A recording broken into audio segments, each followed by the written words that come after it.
My husband looked me straight in the eye, smirked, and said, "You're useless, Anna. You'd be nothing without me."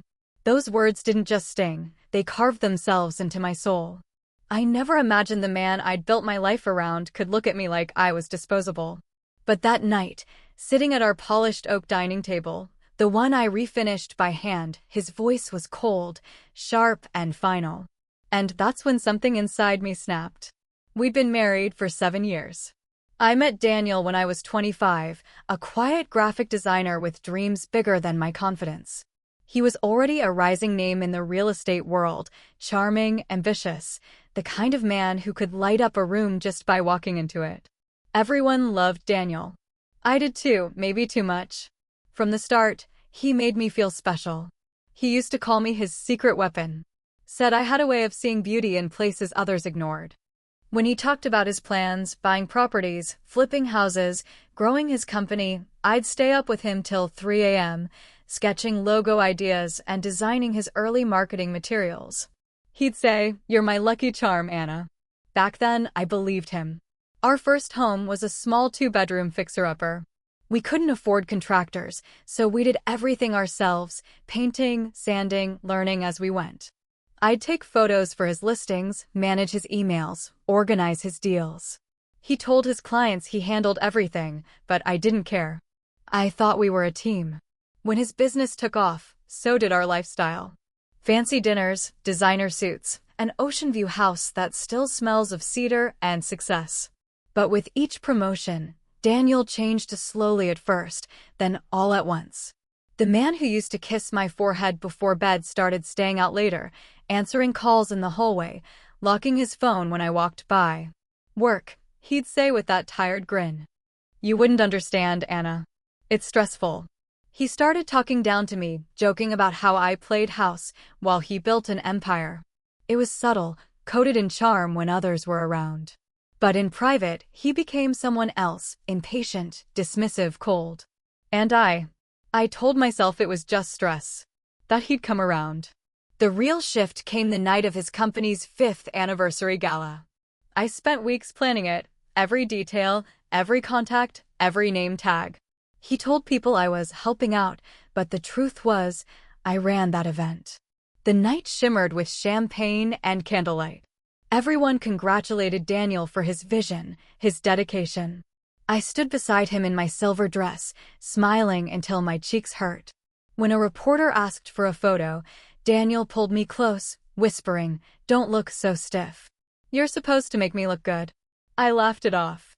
I always did. Later, when most guests had left, I overheard him near the bar. "She's lucky I keep her around," he told a colleague, chuckling. "She'd be useless without me." I froze. My wine glass nearly slipped from my hand. The colleague laughed awkwardly, saying something about how every successful man needed a supportive wife. Daniel smirked and replied, "Supportive, sure. But replaceable." I didn't confront him that night. I couldn't. I just smiled, thanked the staff, and watched as my husband, the man I'd built everything around, walked out of the ballroom without waiting for me. The next morning, he acted as if nothing happened. Kissed me on the cheek.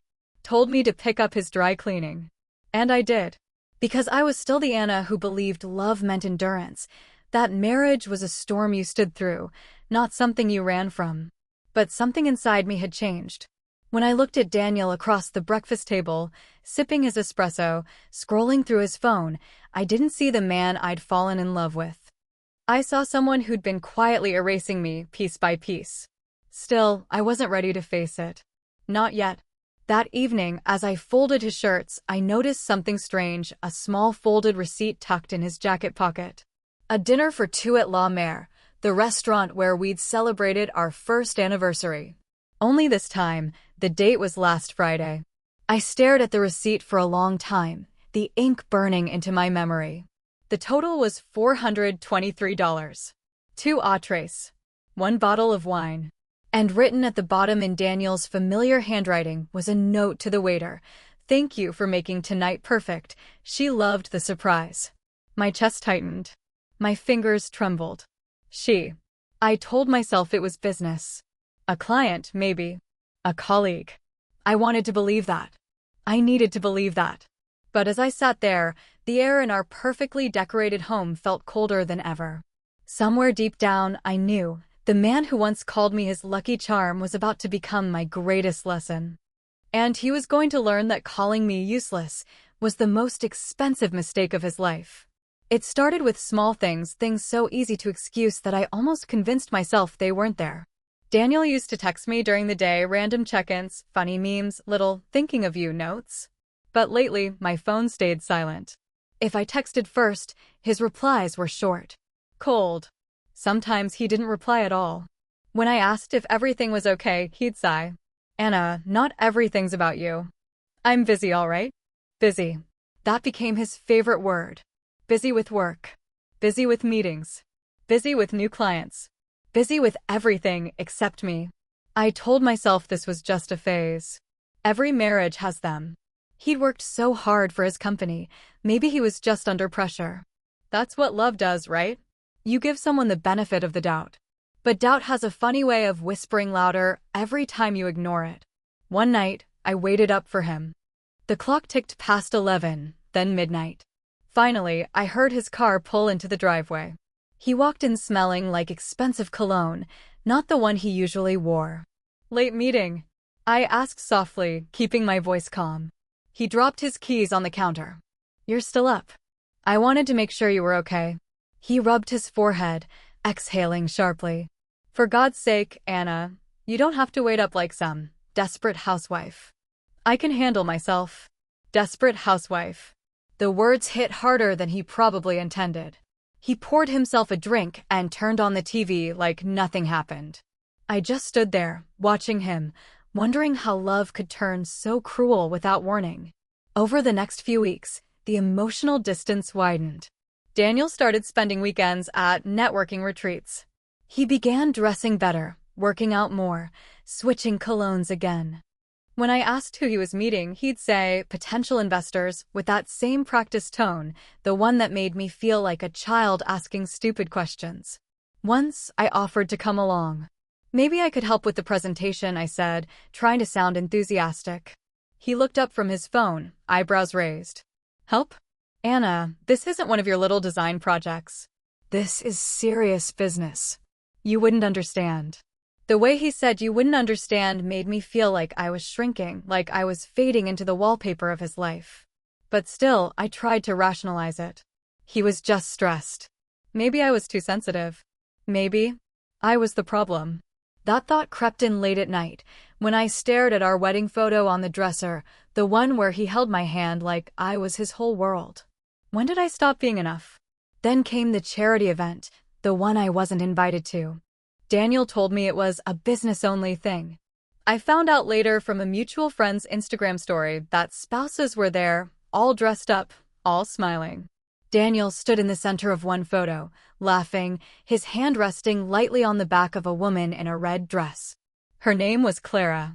She was new to his company, young, beautiful, confident in the way I used to be. I zoomed in until my eyes blurred. They looked comfortable. Too comfortable. When I asked him about it, he didn't even flinch. Anna, she's part of the marketing team. You're being paranoid. I just thought you said no spouses were going. He cut me off with a laugh that made my skin crawl. You sound ridiculous. Do you really think I'd lie about something so stupid? But he had lied. I saw it. I had proof. And yet, I apologized.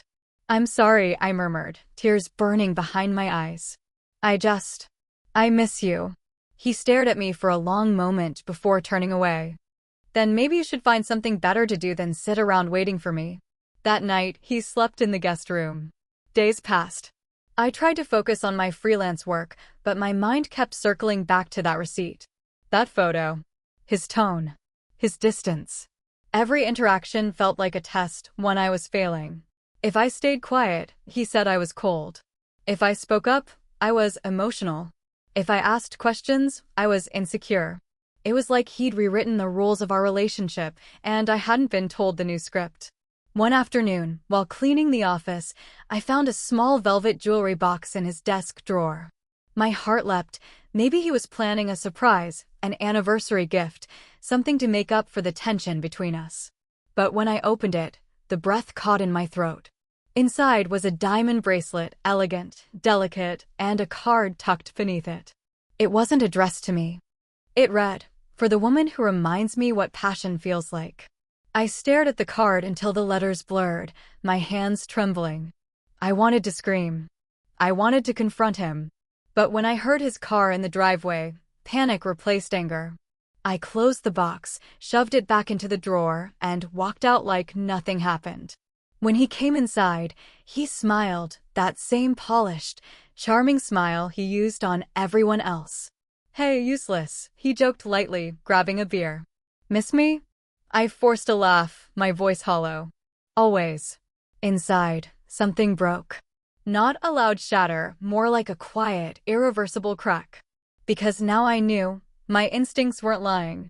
Something was happening. Something deep and ugly. And the man who once promised to love me was slowly becoming my greatest mistake. I always thought betrayal would come crashing into your life like thunder, loud, sudden, impossible to miss. But when it arrived for me, it was quiet. Almost polite. It was a Tuesday afternoon, ordinary, unremarkable, until it wasn't. Daniel had left early for a lunch meeting. I was cleaning the office again, though I told myself I was just straightening things up. The truth was, I couldn't stay away from that desk drawer, the one that held the bracelet, the note, and the gnawing question of who. This time, I didn't find the box. I found something worse. A folder labeled La Mer Investments. My heart stuttered. That was the same restaurant from the receipt. I opened it, half dreading, half hoping I was wrong. Inside were printed emails, proposals, property documents, and photos of Daniel with that same woman in the red dress. Clara. They were standing close, laughing over a wine glass, hands brushing. But the one photo that froze my blood wasn't from a work dinner. It was a selfie taken in our home. My kitchen. My countertop. Her lipstick-stained coffee mug beside his. And in the background, my favorite painting, the one I'd made for our anniversary, hanging above them like a cruel witness. For a long time, I just stared. The world around me went still. The sound of the ticking clock turned deafening. I wanted to believe there was another explanation. That maybe it was old. Staged. Something innocent twisted out of context. But when I scrolled through his emails, the ones he'd carelessly linked to his desktop, there it was. "Last night was perfect," she'd written. "I wish you didn't have to sneak around." And Daniel's reply, cold and deliberate, "You know how she is. She wouldn't understand. She's comfortable being small. Comfortable being small." My throat burned. My chest felt like it was collapsing. The man I'd built everything around, his business, his home, his image, had been using me as a backdrop while he built a new life with her. And somehow, he made me the fool for not seeing it sooner. When Daniel came home that evening, I couldn't speak. I couldn't even look at him. He noticed my silence right away. "What's wrong with you now?" he asked, tossing his keys on the counter. I didn't answer. He frowned. "Anna, seriously. You look like you've seen a ghost." My voice came out thin, shaky. "Who is she?" He froze for just a second, barely enough to notice, then scoffed. "What are you talking about?" "Don't do that," I whispered. "Don't lie." I found the emails. The air between us turned heavy. For the first time, I saw something real flicker across his face. Not guilt, not regret, annoyance. "You went through my files," he said, his voice rising. "Do you have any idea how insane that is?" "That's private, Anna." "Private?" I repeated, my voice cracking. "You brought her into our home, Daniel. Into my kitchen." He ran a hand through his hair, exhaling like I was the one exhausting him. "You're overreacting." "It's not what you think." "Then what is it?" He looked at me, really looked at me, and something inside him shifted. His mask slipped. "You wouldn't understand," he said softly, almost condescendingly. "You've changed, Anna. You're not the woman I married. You don't challenge me anymore. You've become useless." I cut in, my voice trembling. He didn't deny it. That silence, that single second of truth, shattered everything. All the years I'd spent building him up, defending him, believing in him, and this was my reward. To be replaced. Erased. I wanted to scream, to throw something, to make him feel the weight of what he'd done. But instead, I just stood there, numb. He sighed, almost relieved by my quiet. Look, I didn't mean to hurt you. But Clara, she understands where I'm going. You're still stuck in the past. The past? I whispered. You mean the years I spent holding your world together? He didn't answer. He just grabbed his briefcase and said, let's not make this messy. Messy. As if my heartbreaking was an inconvenience to his schedule. That night, I sat alone in the dark, staring at the remnants of our life, the photos, the house, the dreams we once shared. Every word he'd ever said replayed in my head like a cruel echo. You're lucky I keep you around. You wouldn't understand. You're useless. Tears streamed down my face until I couldn't cry anymore. I wasn't even sure what hurt more, the betrayal itself or the realization that I had ignored every sign leading to it. Somewhere between heartbreak and exhaustion, something inside me shifted. The sadness started to cool. It didn't disappear, it hardened. Turned into something quieter. Sharper. Because now, I wasn't just a wife who'd been betrayed. I was a woman who'd finally woken up. Daniel had taken my love, my loyalty, my silence, and turned them into weapons against me. But he'd made one mistake. He thought breaking my heart would break me. He had no idea what I was capable of once the tears stopped. And when they did, there was only one thought left in my mind. He's going to regret ever calling me useless. For days, I wandered through the house like a ghost, breathing, moving, existing, but not living. Daniel barely spoke to me. When he did, it was clipped, mechanical. The conversations were about logistics, not love, bills, work, schedules. The small talk of strangers who shared a roof. He still slept in the guest room, but sometimes, when I passed by his door late at night, I'd hear him on the phone. Whispering. Laughing softly. The same warm tone he used to reserve for me. Each time, it felt like another knife twisting deeper. I tried to confront him again once, but he brushed me off like I was an inconvenience he didn't have time for. You're being dramatic, he said. Let's just be adults about this. Adults. That was his word for betrayal. After that, I stopped asking questions. The house became unbearably quiet. Every corner held a memory, good ones, bad ones, and the kind that blurred together until I couldn't tell if I was grieving love or the illusion of it. I found myself cleaning things that didn't need cleaning, rearranging shelves, cooking dinners he never came home for. Anything to feel useful. Anything to feel something. But one night, as I stood at the sink scrubbing a spotless plate, something inside me broke, not from sadness, but from clarity. I looked around and saw it for what it really was, a cage I had built with my own hands. I had designed this house, decorated it, filled it with warmth and meaning. But every inch of it screamed him. His taste, his preferences, his trophies. Even the art on the walls was chosen to impress his guests, not please me. I realized that for years, I'd been living someone else's dream, pouring myself into his ambitions while abandoning my own. And for what? To be called useless. That word echoed in my head until it stopped hurting and started hardening me. Because if he truly thought I was useless, he had no idea who I really was. The next morning, I woke up early. No tears. No shaking hands. Just a strange, steady calm. I sat down at my desk, the same one I hadn't touched in months, and opened my laptop. I hadn't designed anything since Daniel's company took off, but muscle memory came back fast. Colors, layouts, concepts, they all flowed from me like they'd been waiting for permission. For the first time in a long time, I wasn't thinking about him. I was thinking about me. I built a new portfolio from scratch, pulling old work from archived drives, updating it, refining it. The sun rose and set without me noticing. My hands ached, but I didn't stop. By midnight, I had something solid, something mine. I posted my work online, reopened my freelance account, and sent out proposals to old clients. It wasn't about money. It was about identity. About remembering the woman I used to be, the one who didn't need anyone's permission to shine. Days passed, and for once, Daniel wasn't the center of my thoughts. He noticed the change, though. "You're awfully quiet lately," he said one evening, sipping his drink. "I'm just busy," I replied simply. He smirked. "Busy doing what?" "Rearranging throw pillows." I didn't flinch. "No. Building something." He chuckled, shaking his head. You and your little hobbies. That's cute. There it was again, that tone, that casual cruelty. But this time, it didn't pierce me. It fueled me. I smiled faintly. Keep laughing, Daniel. You'll see soon enough. He didn't take me seriously.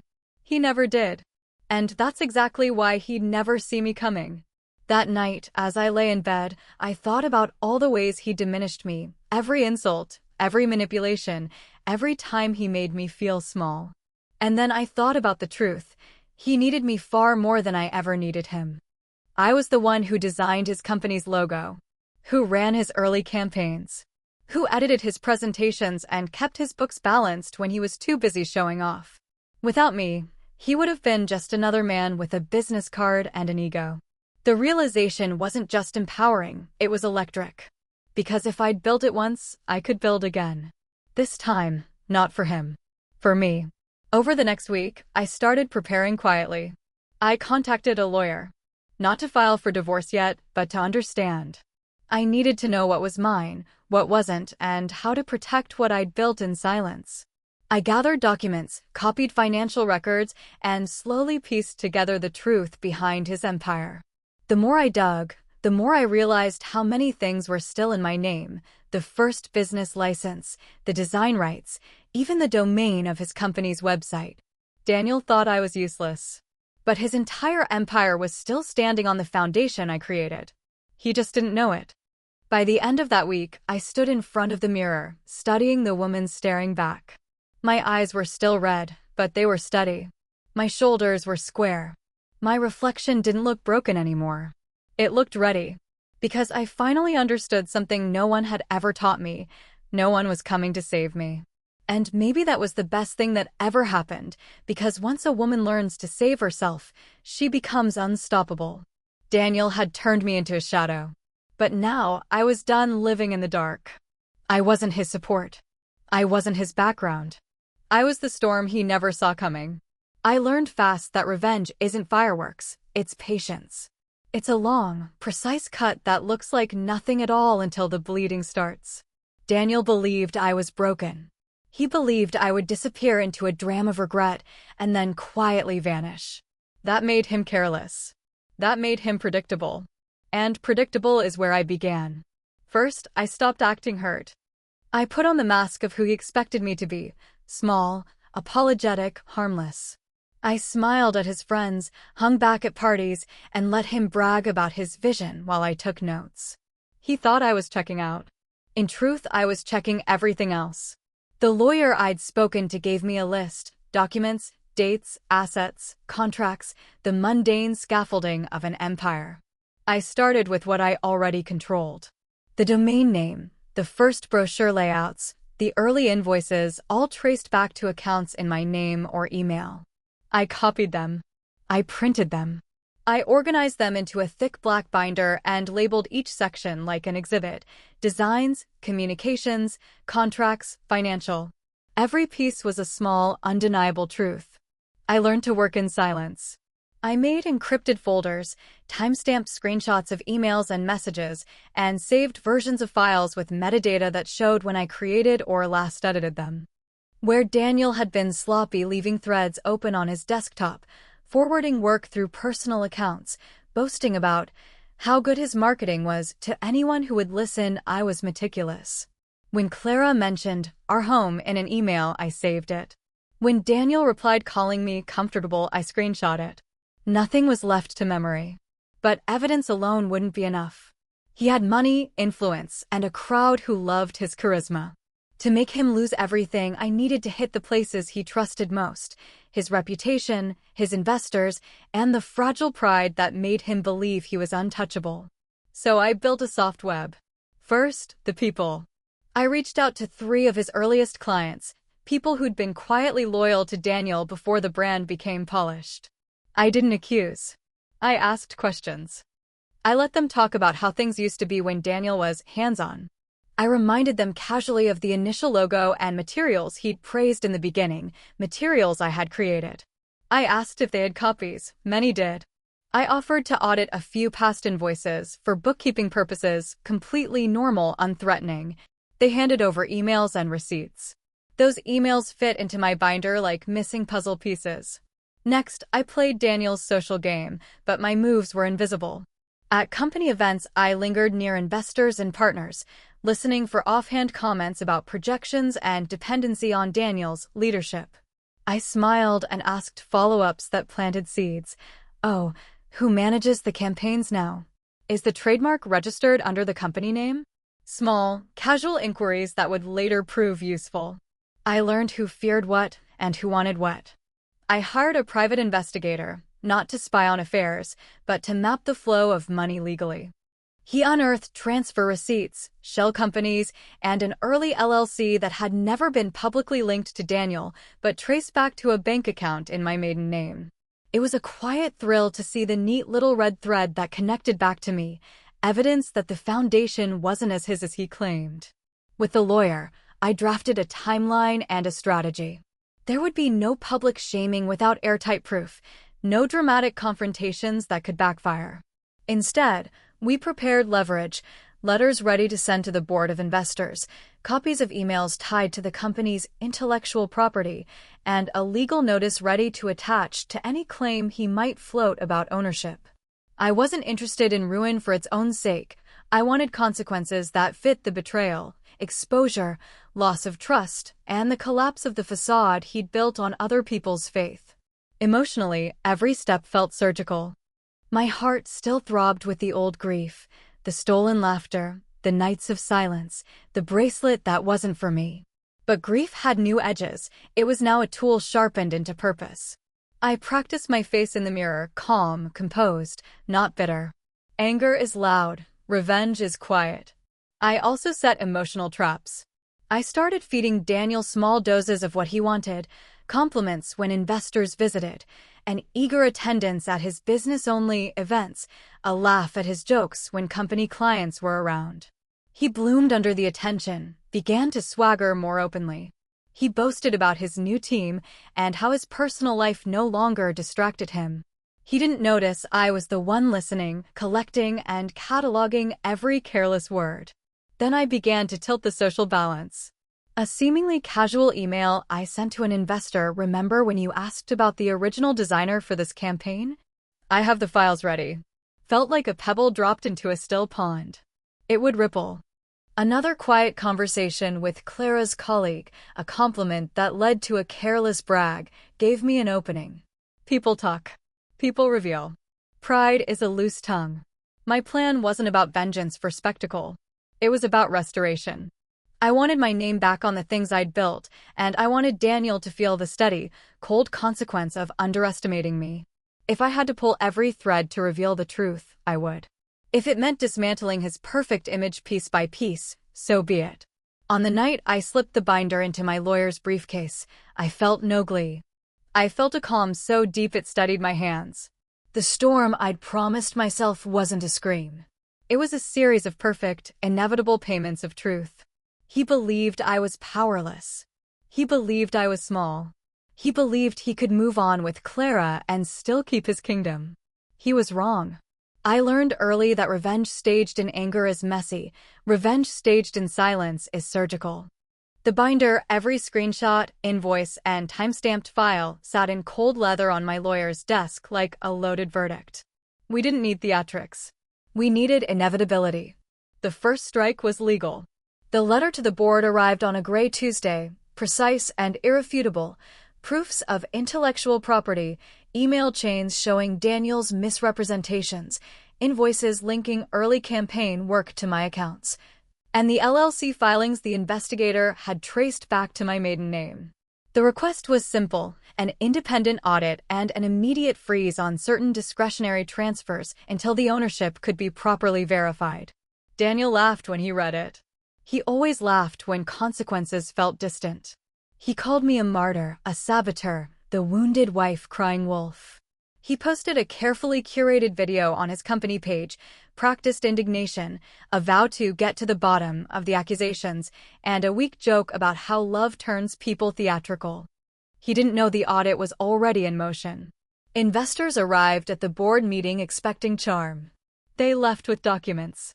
The auditor took the floor and, with whiteboard calm, walked them through the trail, Early campaign files with my metadata, invoices routed through my account, trademark submissions tied to my email. Each plank of Daniel's self-made image peeled away under the bright, clinical light of accounting. When the board asked him for explanations, Daniel sputtered. He tried to pivot to passion, to vision, to the rough-and-ready startup story he'd sold them for years. But numbers are deaf to charisma. Contracts are blind to charm. The investors, who'd once toasted his leadership, shifted in their seats as the scale of misrepresentation revealed itself. Then the second strike, the media. A calm, fact-based press release went out, not a breathless exposé, but a dossier containing copies of the materials the auditor had verified. Within hours, the story moved from inboxes to headlines. Overnight, Daniel's polished persona fractured into 1,000 viral clips, investors saying they felt misled, clients asking for refunds, and snippets of Daniel's offhand comments, "She's comfortable being small," circulating like an ugly, metallic echo. At the company gala, his kingdom of applause, I walked in like a ghost with purpose. He still expected me to be a footnote.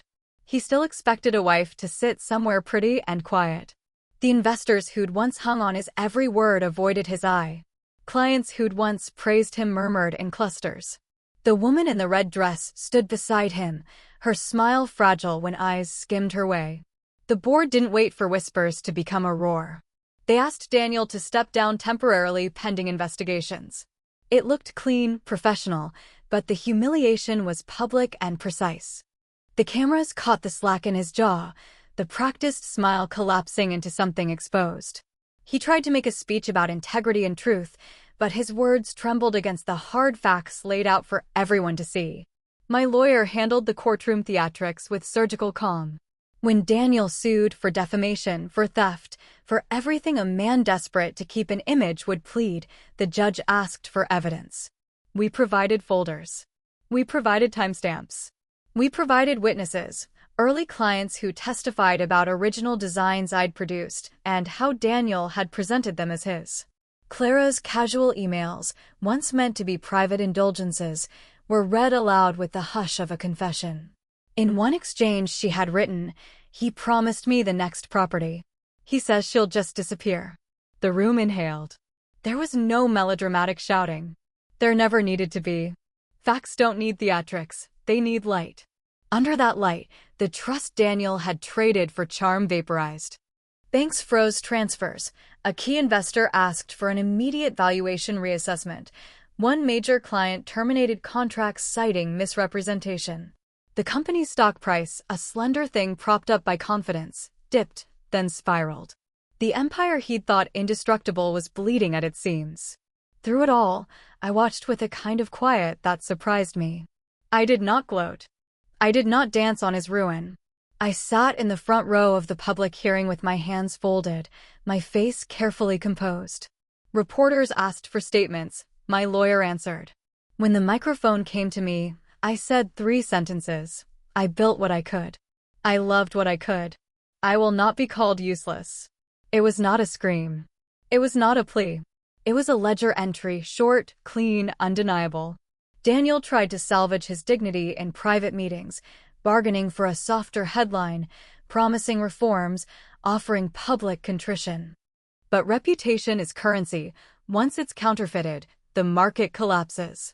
Clients demanded audits. Partners issued ultimatums. The board voted to remove him from executive duties. His bank accounts were subject to liens.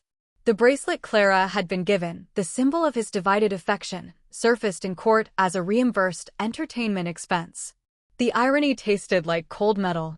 In the weeks after, his life fell into a slow, noisy unraveling. Invitations stopped. His phone calls went unanswered. People he had once charmed now sent polite, curt emails about contracts and liabilities. He reached for me once, at the door, pleading for a private conversation. I let the door close between us.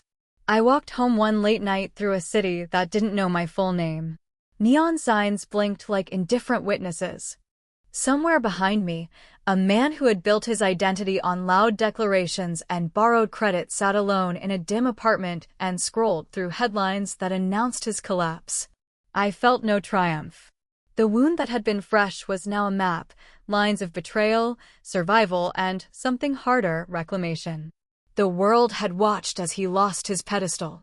He had underestimated not just my patience, but my capacity to use what I already owned, my work, my name, my proof, as instruments of justice. In the quiet, as the city exhaled, I understood the last, sweetest truth. He'd tried to make me small so he could be large. In the end, it was his largeness that left him exposed. My smallness, the thing he dismissed, had been the foundation all along. And as the headlines cooled, I felt something settle in my chest, not the loud, vengeful roar I'd imagined, but a steady, cold clarity. The storm had come. The storm had passed. There was one final thing left to do, and I would not rush it. The morning after the verdict, the city felt quieter. It wasn't just the absence of noise, it was as if something heavy had finally settled, like dust after a demolition. My phone buzzed endlessly with messages, sympathy, admiration, curiosity, but I didn't respond. Justice had been served, and yet the silence that followed felt sacred. I walked past Daniel's old office one last time. The windows that once gleamed with confidence were half empty, the company logo removed, leaving behind faint outlines of letters. A new name would soon replace it, someone else's dream, someone else's empire. His car was gone, the marble reception stripped of its gold accents. Power, I realized, has no loyalty, it belongs to whoever respects it. I didn't go inside. I didn't need to. My proof had already spoken louder than any confrontation ever could. In the weeks that followed, I moved back into the small studio I'd rented before marriage. It wasn't much: white walls, creaky floors, a single window that caught the morning light, but it was mine. Every inch of it hummed with quiet freedom.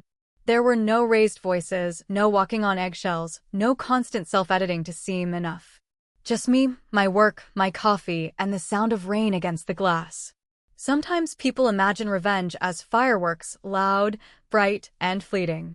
But real revenge, the kind that settles deep, feels like balance restored. It doesn't explode, it exhales. I spent hours rebuilding my business under my own name this time. My designs were sharper, my ideas freer. Word spread quietly, clients who had once ignored me now called, curious, respectful. I didn't have to fight for credibility anymore. The world had already watched what I was capable of when underestimated. And Daniel? The last I heard, he'd left the city. The board forced a buyout, his assets divided, his reputation in tatters. The woman he'd risked everything for disappeared soon after the scandal broke. I suppose even betrayal has an expiration date. Once, I thought I'd feel satisfaction seeing him fall. But when I finally saw a photo of him, older, smaller, sitting alone in a roadside cafe, what I felt wasn't triumph. It was release. He had lost everything trying to prove I was nothing. The irony was almost poetic. I spent one rainy afternoon writing the final chapter of our story, not for him, but for myself. A letter I would never send. You called me useless, Daniel. But tell me, what's left of your world now that I've stopped holding it together? You taught me that silence can be mistaken for weakness, that kindness can be taken for naivety. But I learned that silence can also be strategy. That kindness can be armor. You didn't just betray a wife, you trained a warrior. And in trying to erase me, you carved my name into stone. I folded the letter, burned it in a ceramic bowl, and watched the ashes curl like old wounds sealing shut. From that moment, I stopped surviving and started living. I joined a local art collective, mentored women who'd lost their confidence, and told them what I wish someone had told me: don't beg to be seen. Build until you can't be ignored. Every now and then, someone online finds my story, the woman who exposed her cheating husband and took back everything. They send messages of admiration, sometimes disbelief. But what I really want them to understand is that revenge isn't about destruction. It's about reclamation. It's about walking through fire and realizing you built your own exit. Because strength doesn't come from vengeance, it comes from knowing you no longer need it. Still, poetic justice has its way of leaving footprints. A year after the scandal, Daniel's old company published a financial statement crediting early foundational work by Anna Collins. My name, printed cleanly and officially, beneath the very logo that once erased me. It wasn't just recognition, it was restitution. I stood at my studio window that night, watching city lights blur into gold, and smiled. Not because I'd won, but because I was finally free. The universe has a strange sense of humor. Sometimes justice isn't loud. Sometimes it whispers your name in the spaces they tried to silence you. And that whisper, that quiet acknowledgement, is louder than any apology could ever be. So, to anyone watching this who's ever been betrayed, underestimated, or made to feel small, hear me when I say this. You are not useless. You are underestimated potential waiting to be proven. Tell me, have you ever been betrayed and found your own way to rise again? Share your story in the comments. Let's remind each other what real strength looks like. And if you felt something from my story, if you've ever looked at your pain and thought, this isn't the end for me, then subscribe. Because this isn't just my story. It's every woman's story who refused to stay broken. He took everything I built, so I took back my power,